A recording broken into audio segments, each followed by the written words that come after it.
Hey y'all, this is Cindy. I'm the Tireless Tangler, and you have arrived at day 59 of the 100 Days of Zentangle Project 2019. Thank you so much for being with me today. Today's pattern is Mountain by CZT Ginny Lu. She is from Taiwan. Today's pattern is a key pattern, and this type of pattern is ancient, goes all the way back, I think they said, to the 4th dynasty back in Egypt. So let's explore it and see what we can come up with. All right. Mountain is a ribbon style tangle. And as I said, it's called a key pattern, and you'll recognize the type of pattern it is when I get this started. I think that I'm going to approach it this way, although this is not precisely the way that it is in the step out. I have found it a little bit easier to cope with in this fashion. So in its basic form,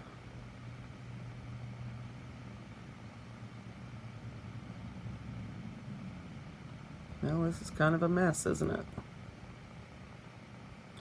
These are supposed to repeat this shape. Whoops. Pretend that's not there. This shape is supposed to repeat itself and alternate from top to bottom. In the step out on Tangle patterns, she has you start in this manner, and this may be the way that is best for you. And then she just has you bring the next one in like that. But when I do it that way,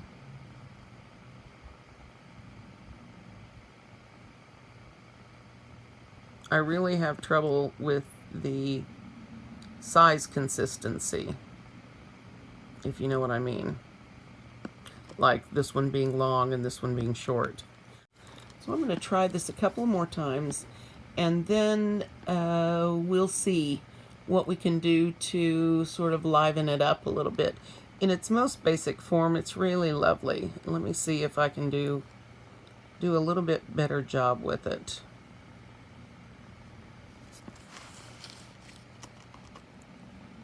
And I think I'll start here in the middle.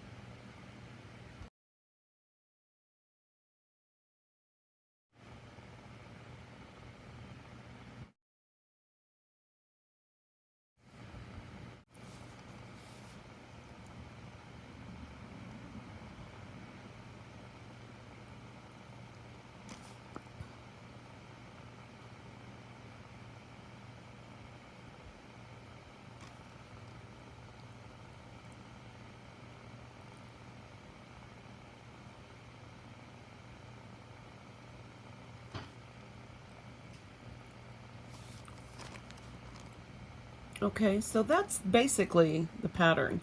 Now the big question is, what do you do with it? So my first thought is, let's try aura-ing everything. So I wondered what it would look like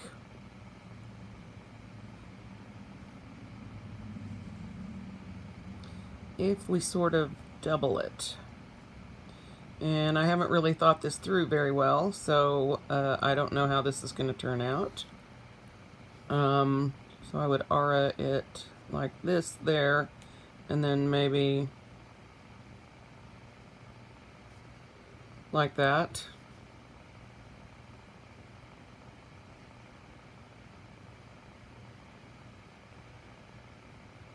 That might be a little problematic. That's a lot to fit in a tiny space if you're working small, and honestly this space is, I'm working in a sketchbook, so I have room to play with this. Just to give you an idea of what you might be looking at. But if you approach these auras the way we did here, where I doubled that line coming up and then aura'd on the outside after I drew that, that seems to make it a little bit easier. Let's see if I can do this one. And then because if I are on the inside, then I've got the problem where I hit this middle section. And but if I don't know what I'm saying. If I go outside, then it's smooth sailing all the way across. So I do like this look. Curious. I'm not sure I am a good person to try this with, but I'm curious if we did this version and added some line weight.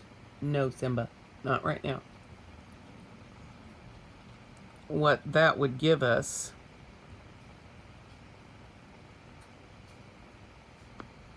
That might be an interesting look, because I didn't do a consistent job on this example. It's going to be hard to tell and just sort of round in your little nooks and crannies. Whoops, the little tiny spaces between. So, I don't know. Or you could stripe this.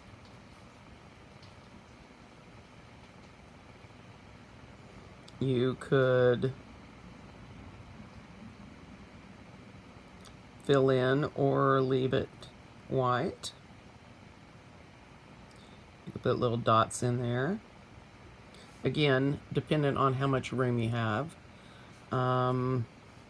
You could, now see, if you're dealing with just this basic pattern singly, it's going to, I mean, you could fill this area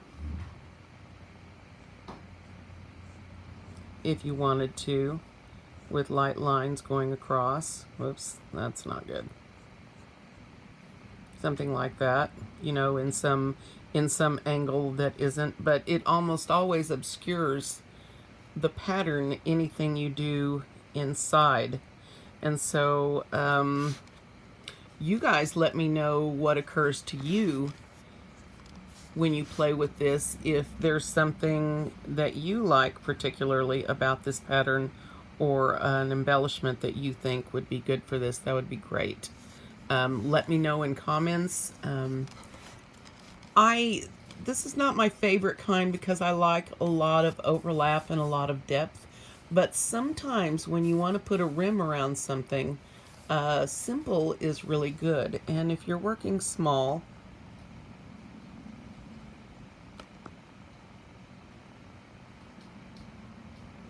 let's see.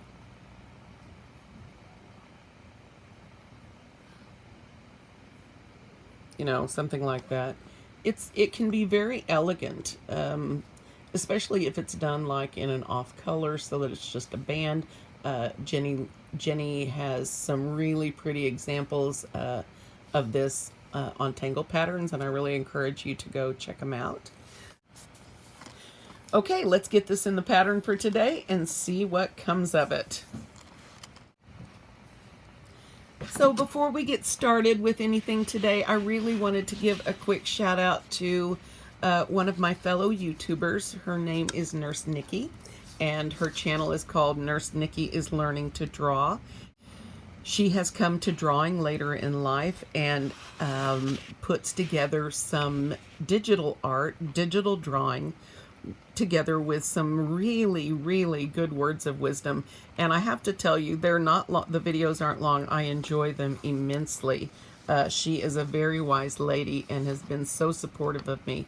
And so I wanted to encourage you guys, if you would like to check out her channel, Nurse Nikki is Learning to Draw. I'm going to put a link to her in the description of this, and you can check it out.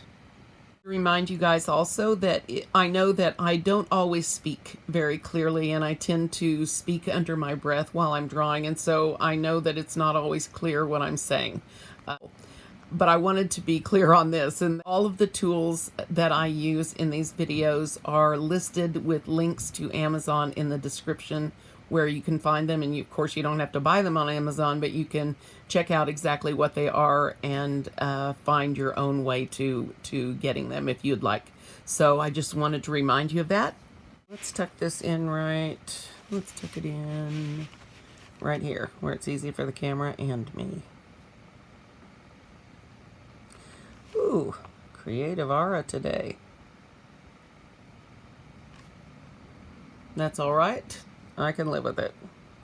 So since I'm going to do my double version of this, I am going to think this through before I get started is what I'm going to do. Oh, I'm so tempted to do... I don't know. We're going to try it. I already know I'm gonna regret this. Maybe I'll do it simply. We'll see. So I'm going to start in the middle. I'm gonna try my little mirroring thing and see where that gets me.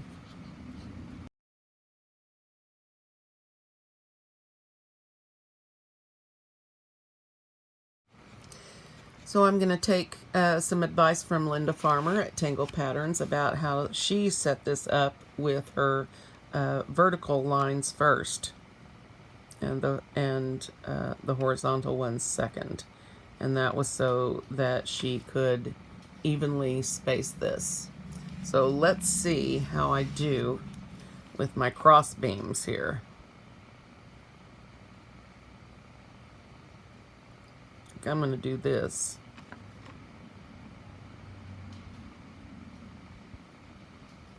First.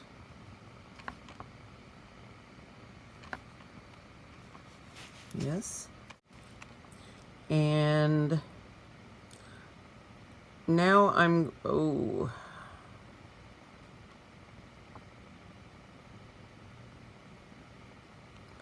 now I'm going to put my little down beams in carefully.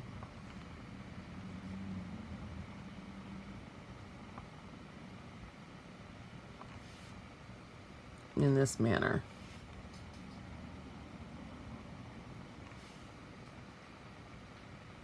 Okay, and I'm going to repeat that over here. This spacing takes practice, so give yourself a little pencil and paper or scratch paper time on this. Whoops. So you don't end up with a mess like I did. Although this isn't, as messes go, this is not my worst for sure. All right, let's take a deep breath and double down on these.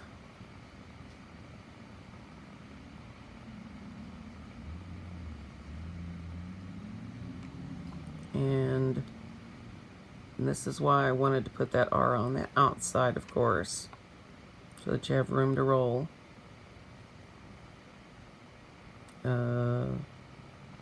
This one's going to be close no matter what I do. That one got crazy.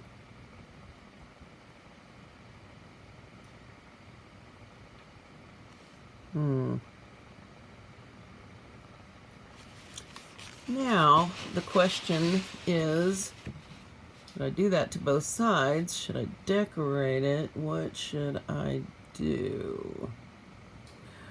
I like the contrast.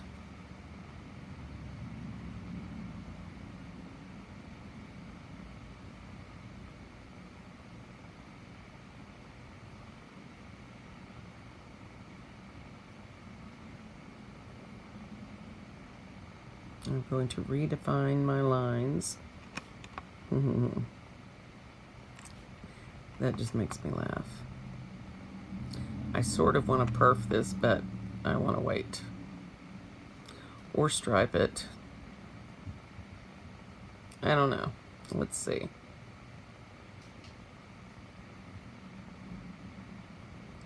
I also thought maybe blacking it in would be interesting.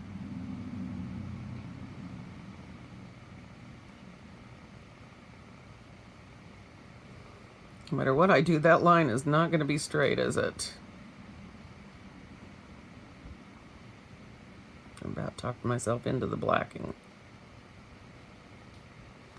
It'd be a pretty dramatic difference.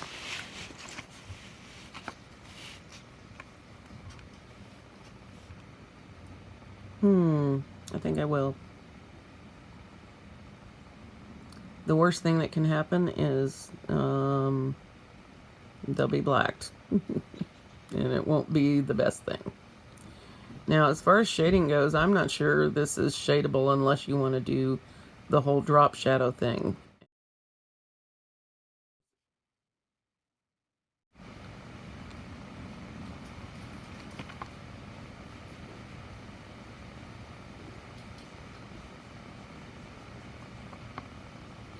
Keep praying for us, guys. I need it so much.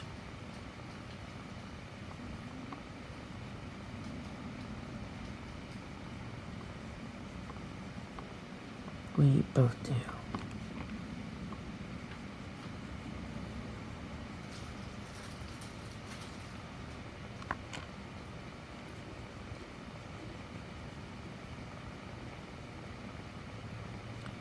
I knew if I blacked this would get out of control in spots, but yeah, it's okay. I might widen this so it matches those on top.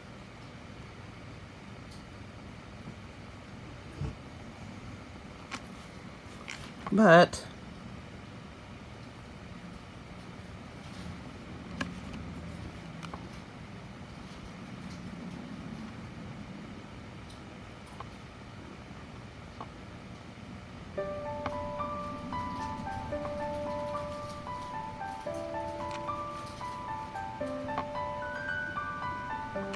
this is day 59. The pattern is Mountain by CZT Ginny Lu from Taiwan.